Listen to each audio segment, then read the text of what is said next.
Kolvi. The evidence garnered from Kolvi is very important.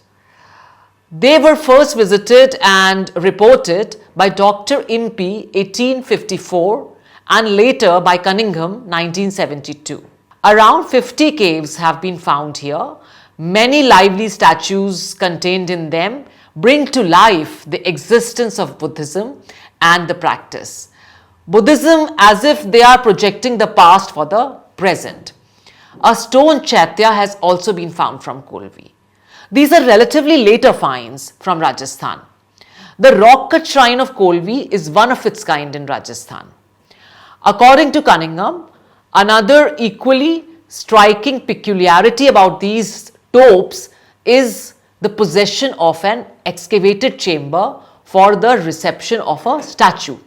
These chambers are invariably pierced to the center of the tope, so that the enshrined statues of Buddha occupy the very same position in these modern chaityas which the relics of Buddha filled in the ancient stupas of Ashoka.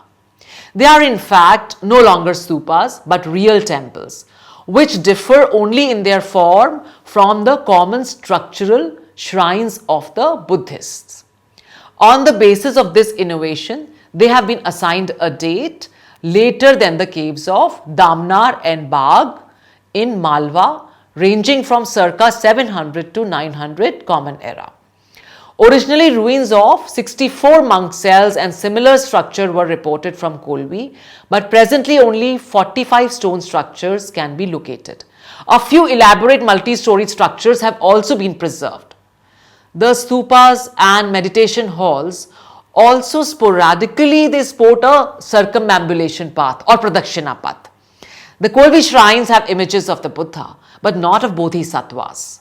The most impressive image is 12 feet standing Buddha in a preaching posture.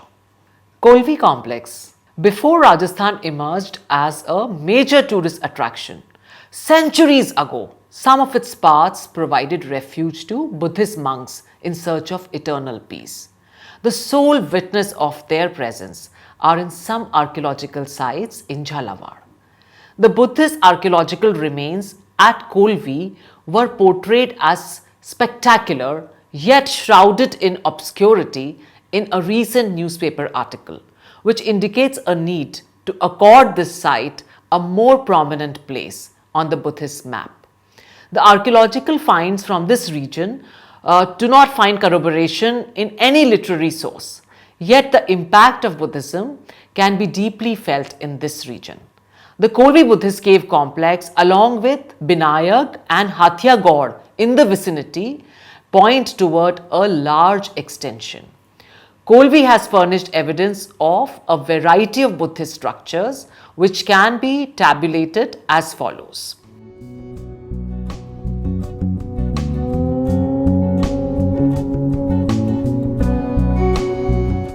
Originally, ruins of 64 monk cells and similar structures were reported from Kolvi, but presently only 45 stone structures can be located. Many lively statues are contained in them which bring to life the existence of Buddhism and the practice of Buddhism, as if they are projecting the past for the present. These are relatively later finds from Rajasthan. Built of laterite stone, the rock-cut shrine of Kolvi is one of its kind in Rajasthan. Viharas or monastic cells are simple, both single or multi-celled, and are usually small in size. Cave number 3, 9, 47 are double-storied.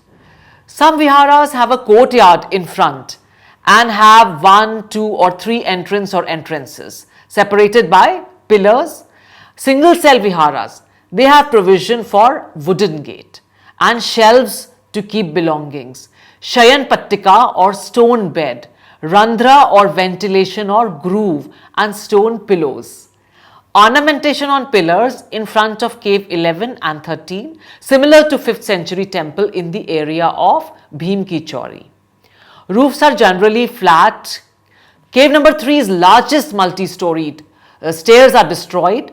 It is simple from inside but polished and smooth from outside.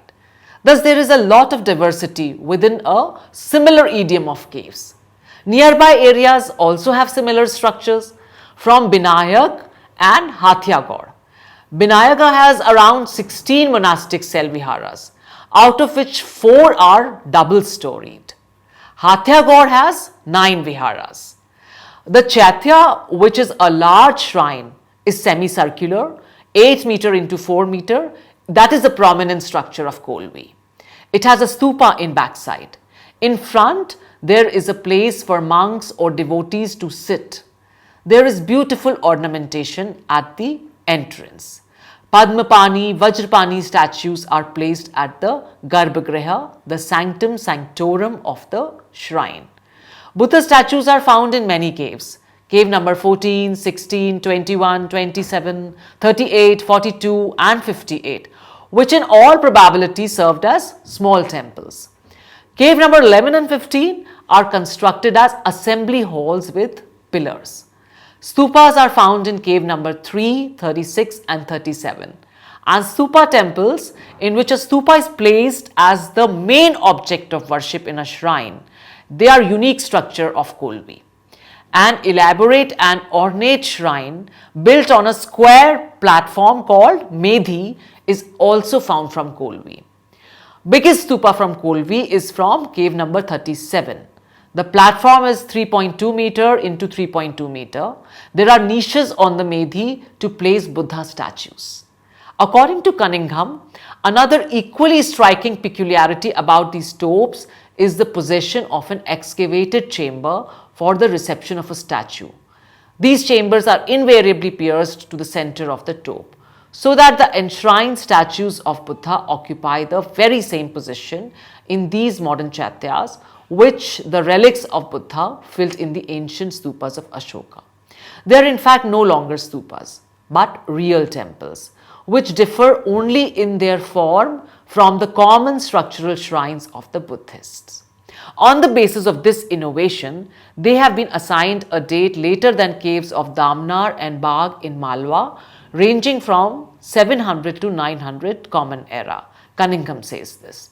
This site is very important from the perspective of evolution and spread of Buddhism. Also, archaeological discoveries, architectural splendor and historical development are all enriched through knowledge of this site. A large grand statue of Buddha and a carving ornate stupa are also unique finds from these caves. Similar caves have also been discovered in nearby areas. A few elaborate multi-story structures have also been preserved. The stupas and meditation halls also sporadically sport a circumambulation path or pradakshina path. Beautiful gavaksh with intricate carving indicate the aesthetic sense of Buddhist monks. It exists along with stone beds representing the hard and disciplined life. The Kolvi shrines have images of the Buddha but not of Bodhisattva. The archaeological finds from the region do not find corroboration in any literary source, yet the impact of Buddhism can be deeply felt in the region. So by way of conclusion, we can say a comprehensive analysis of the Buddhist archaeological evidence from Rajasthan indicates their distribution over different time periods in different stages of development of Buddhist art, but probably indicating a consistent long-standing presence, though varying in strength or popularity of Buddhism in general. There is a clear evidence of nuclei regions which are indicative of influential centers of Buddhism.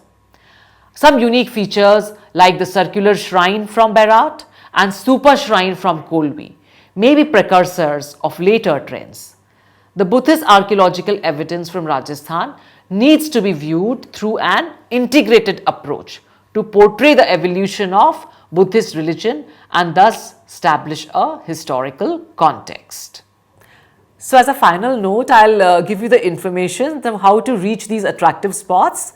Berat, it's Viratnagar, presently known also as Berat. It's a popular town in the Jaipur district of Rajasthan. It is located more than around 50 kilometers away north of Jaipur. It is also very close to Alwar. It is well connected by road, railways and air. The adjacent airport is situated in Jaipur, from where you may obtain flights to other cities like Mumbai, Udaipur, Delhi, through the several familial airlines. The nearest railway station is Alwar railway station and is about 61 kilometers away. Tourists can also hire a taxi for a convenient travel to Viratnagar. Viratnagar can also be accessed through Jaipur railway station and is just 103 kilometers away. For Kolvi, the nearest airport is Indore Airport, around 153 kilometers from Kolvi. Chaumhala railway station is 19 kilometers, that's the nearest railway station. One can reach Jhalawar railway station also, that is 74 kilometers from Kolvi, and hire a cab from there. Both the places can be covered as day trips, and the visitor to Bairat can find numerous options to stay in Jaipur or Alwar, while the visitor to Kolvi can stay in Indore, Jhalawar or Kota according to convenience. I hope this lesson and discussion on the two sites of Bairat and Kolvi made you interested in Buddhist sites and their archaeology and attracted some of you to visit those sites. I hope that this helps the knowledge of Buddhism, Buddhist tourism and archaeology in general. Thank you.